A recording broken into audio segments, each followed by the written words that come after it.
Everyone, how are you all. I hope आप सभी बहुत बढ़िया होंगे। आज की क्लास में हम लोग बात करने वाले हैं जो आपकी थर्ड पोएम है, the lake isle of Innisfree.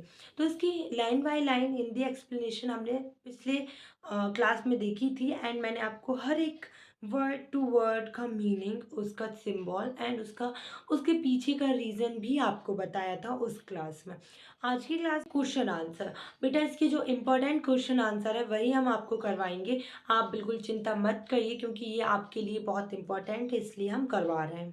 तो प्लीज़ इस क्लास को एंड तक देखिएगा। कुछ और प्रॉब्लम रहे तो हमें कमेंट सेक्शन में बताइएगा। एंड चलिए इसे स्टार्ट करते हैं। एवरीवन, आज की क्लास में हम लोग बात करने वाले हैं द लेक इजल। इजल नहीं है, वो आइल है ना, the lake isle of Innisfree की। ये पोयम एक ऐसे टापू की है जो मतलब झील का है एंड वहाँ पर बहुत ज़्यादा पीस है, जैसे नॉर्मल होती है ना उससे भी ज़्यादा है। तो ये एक लेक है, एक लेक आइल है बेटा, एक लेक मतलब झील वाला टापू जिसका नाम है इनिस्फ्री। अब हमने इसमें सारी कहानी पढ़ ली है कि पोएट को ये क्यों पसंद है। विलियम बटलर एड्स जो है ना, उनको ये क्यों इतना इससे मेमोरी जुड़ी हुई है, क्योंकि वो जब बचपन में इस आइल पे जाते थे एंड इस आइलैंड पे उन्हें बहुत मस्ती करी है, बहुत सारी मेमोरी है उनकी, तो इसलिए वो चाहते हैं कि इस पर एक वो घर बनाए। तो ये हमने जब इस पोएम को रीड किया था तब हमने ये सारी चीज़ें कवर करी थी कि क्या हुआ था, क्या नहीं हुआ था, क्यों उनको पसंद है, कैसे वो खाना पीना खाएंगे। अब हमको क्वेश्चन आंसर सॉल्व करने हैं इनके। अपन फुल एक्सरसाइज करते हुए चल रहे हैं, जो क्वेश्चन आंसर इसमें दिए हैं उनको ध्यान से देखिएगा। पेज नंबर 54 पर आपको क्वेश्चन दिए गए हैं। पहला क्वेश्चन है, what kind of place is Innisfree, think about. आपको बताना है इनिस्फ्री के बारे में क्या क्या मतलब चीज़ें उनने बोली हैं और कौन से स्टैंजा में क्या बोला है। इसीलिए मैं जब आपको पढ़ा रही थी तो मैं आपको बार बार बोल रही थी कि आपको याद रखना है कि किस स्टैंजा में उन्होंने क्या बोला है।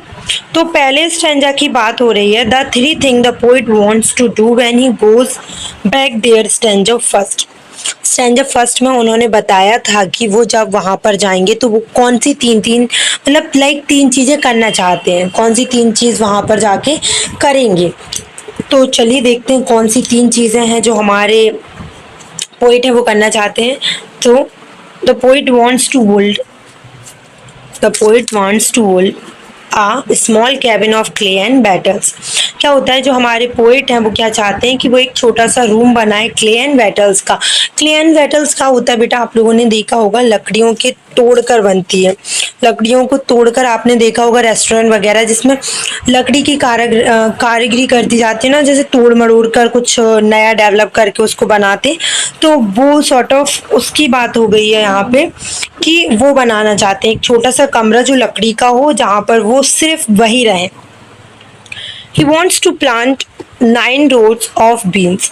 वहाँ पर क्या करना चाहते हैं वो, वहाँ पर वो ना जो बीन्स होती है ना, जो बीजदार फलियाँ होती हैं, उनके पेड़ लगाने चाहते हैं ताकि वो उनको खा सकें एंड उनका पालन पोषण एंड पेट फिल हो सके भरने के लिए, ताकि वहाँ पर जैसे कि उस टापू पे रहेंगे तो उनको कुछ तो जीवित रहने के लिए खाने के लिए चाहिए रहेगा, इसलिए। He wants to keep honey bees hive. वहाँ पर वो एक मतलब मधुमक्खी का जो छाता है उसकी भिनभिनाहट भी सुनना चाहते हैं, पर्टिकुलर की जिस तरीके का साउंड होता है ना सॉर्ट ऑफ, वो भी वो सुनना चाहते हैं उनका। सेकेंड क्वेश्चन में बोला गया है, what he hears and see there and its effect on him. तो यहाँ पर उन्होंने बोला है कि वह वहाँ पर क्या सुनना चाहते हैं, क्या देखना चाहते हैं एंड क्या चीज़ें उनको वहाँ पर इफेक्ट कर रही हैं।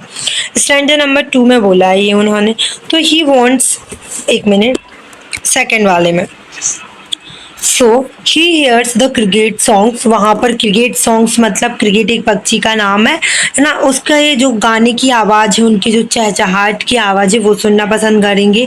ही hold linnets flying in the sky, कि वो कहते हैं कि मैं उनको, जो लिनेट एक पक्षी का नाम होता है, जब वो फ्लाई करते हैं कहाँ, स्काई में, बादलों में, तो वो पकड़ेंगे उसको। And he sees glimmering midnight and glowing rooms. वो उनको एक अपना क्लीन है ना, शांत, जिसमें पीस मिलती हो, वो रूम पसंद करेंगे जिसमें कोई दिक्कत नहीं हो उन्हें। थर्ड में व्हेन द पोइट इज, चलिए आगे देखते हैं क्वेश्चन नंबर थर्ड में क्या बोला है। क्वेश्चन नंबर थर्ड में हमारे पोइट बोलते हैं,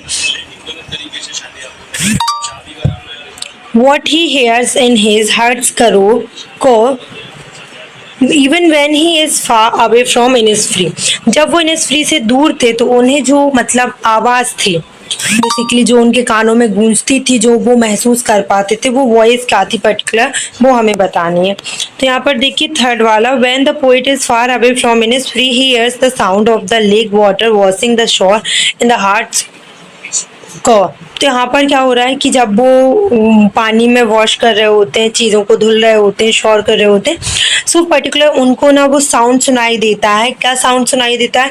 जो इनिसफ्री के टापू पर उनको सुनाई देता था, वो जो झील का साउंड था वो उनको सुनाई देता है basically. By now, you may have concluded that Innisfree is a simple, natural place full of beauty and peace. How does the poet contrast it with where he now stands? Read stanza third. तो यहाँ पर क्या है कि भाई ये बोला गया है कि आपको क्या करना है, जो स्टैंजा नंबर थर्ड उसमें बोला है, जो पोइट है ना उन्होंने यहाँ पर किसके लिए मतलब बोल रहे हैं, ब्यूटी ऑफ नेचर के लिए जैसे वो बोल रहे हैं। तो इनिसफ्री इतना सिंपल, इतना नेचुरल, इतना प्लेसफुल, इतना ब्यूटीफुल, इतना पीस क्यों वहाँ पर है, क्या कंट्रास्ट किया है उन्होंने यहाँ पर, एंड वो किसका स्टैंड ले रहे हैं, मतलब क्या बात करना चाहते हैं, किस चीज का मिक्सचर यहाँ पर बताया गया। The poet contrast the clay and wattles made cabin bee loud glade morning with dew cricket songs midnight with glimmer noon with purple glow evening the linnet songs lake water lapping with his low sound by the short etc. तो वहाँ पर वो क्या करते हैं, mixture जो है ना वो ये है कि वो अपने एक छोटा सा कैबिन बनाना चाहते हैं जिसमें शांति मिले उनको, जो कि लकड़ियों का बना होगा सॉर्ट ऑफ, जो मधुमक्खियों की भिनभिनाहट की आवाज है एकदम, जो भिनभिनाती है वो आवाज सुनना चाहते हैं। मॉर्निंग में उन्हें क्रिकेट के जो सॉन्ग्स होते हैं, जो पक्षी के सॉन्ग वो चाहिए। मिडनाइट उनको वो ग्लिमर चाहिए, नून में वो पर्पल ग्लो चाहिए जो हमें सॉर्ट ऑफ सन से मिलता है, मून से मिलता है। इवनिंग में वो लिनेट का सॉन्ग सुनना चाहते हैं, जो पक्षियों की चहचहाने की आवाज़ होती है ना वो। एंड लेग वाटर पे लैपिंग करना चाहते हैं, वो बहुत ही लो साउंड में, बहुत ही मतलब आराम से। ये सारी चीज़ें उन्होंने कंट्रास्ट करी है, मिक्सचर किया है इसका, एंड यही चीज़ें वो एक्चुअल में चाहते हैं ताकि उनको पीस ऑफ माइंड मिल सके, उनको शांति मिल सके। Do you think Innisfree is only a place or a state of a mind? Does the poet actually miss the place of his boyhood days? तो आप बताइए, क्या एक इनिसफ्री ही ऐसा प्लेस है जहाँ पर हमारे पोएट को स्टेट ऑफ माइंड मिलेगा, शांति मिलेगी, या कोई और जगह है नहीं है क्या? पोएट एक्चुअली क्या उस मिस मतलब उस प्लेस को क्यों इतना मिस करते हैं, एंड क्यों अपने बॉयहुड्स की मेमोरी बता रहे हैं वो इस चीज़ में। Although Innisfree is the poet's of boyhood haunt. Innisfree में क्या करते थे हमारे जो पोइट थे, वो भाई लोगों के साथ उनके जाते थे वो हंट करने के लिए, शिकार करने के लिए। It also represent his state of mind, वो अपने माइंड की मनोदशा को बताना चाहते हैं, मस्तिष्क में जो उनकी चीज़ें चलती हैं उसको बताना चाहते हैं। The poet wishes to escape to Innisfree as it more peaceful than where he is now the city। तो उन्होंने ये बताया है, पोइट की ये विश है, पोइट ये चाहते हैं और पोइट को ऐसा लगता है कि जो इनिसफ्री है ना वो बहुत ज़्यादा पीसफुल जगह है, बहुत ही शांतिपूर्ण जगह है, जहाँ पर वो अभी फ़िलहाल में रह रहे हैं ना उससे मतलब कंपैरिजन हो रहा है बेटा, सिटी को ज़्यादा मतलब लोअर बताया जा रहा है इनिसफ्री से। एक ऐसी जगह बताई जा रही है जहाँ पर शांति नहीं है। इनिसफ्री में जितनी शांति है वहाँ पर जहाँ पर वो रह रहे हैं उस शहर में उतनी शांति नहीं है। Innisfree is representative of what the Dutch consider an ideal place to live, which is devoid of the restless humdrum of his life।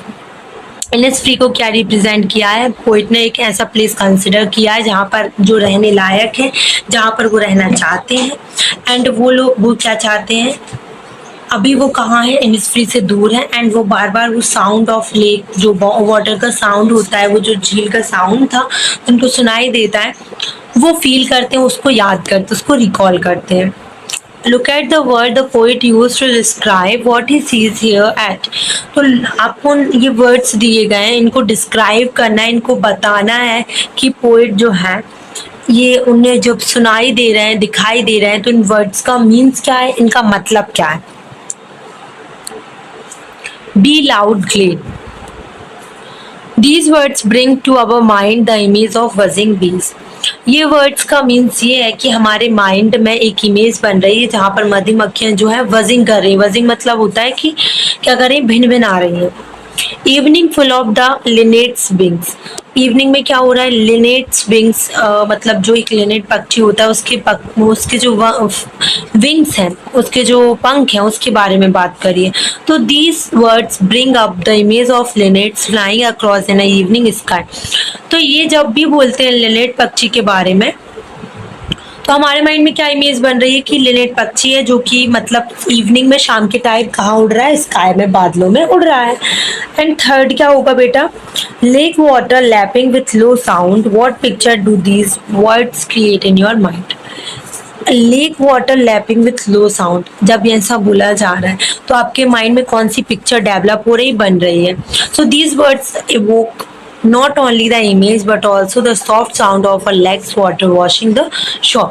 ये क्या कर रहा है, जब हम इन वर्ड्स को पढ़ रहे हैं तो हमारे माइंड में सिर्फ इमेज नहीं बन रही, हमारे माइंड में एक साउंड भी आ रहा है जो कि लेक वाटर का होगा, पानी के मतलब झरझराने का आवाज, जो झरना का आवाज होता है ना वो।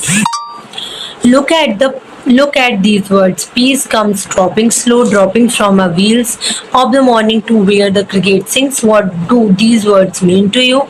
ये जो words दिए गए ना कि भाई बोला गया है, जो मॉर्निंग में जो आपका सूर्य होता है उसको किससे कंपेयर किया है, एक जो नई नवेली दुल्हन होती है जिसका व्हील होता है, घूंघट होता है, उससे।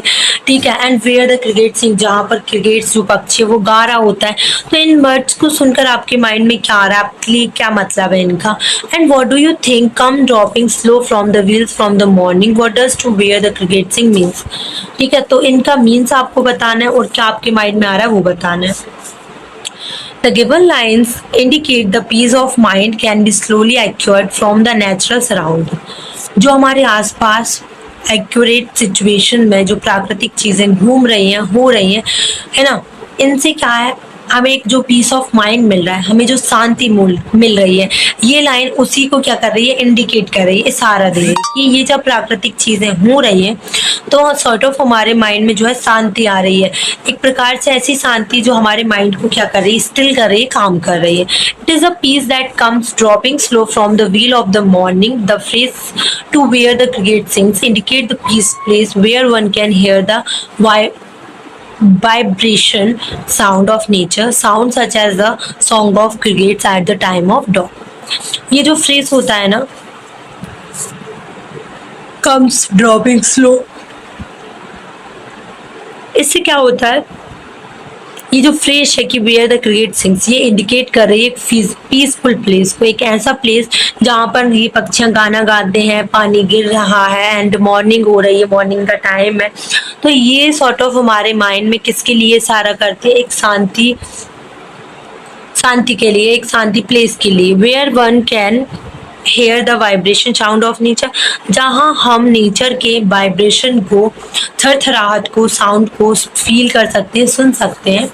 And sound such a song create at the time of down, जब शाम का टाइम होता है, जब आप इवनिंग के बाद के भी जो टाइम होता है ना उसको डॉन बोलते हैं, तो उस टाइम पे जब क्रिकेट सॉन्ग गाते हैं, जो पक्षी होते हैं वो सॉन्ग गाते हैं, तो वो वाइब्रेशन जो हमारे प्रकृति में मिलती है वो हम सुन सकते हैं, किसी के भी द्वारा उसको सुना जा सकता है।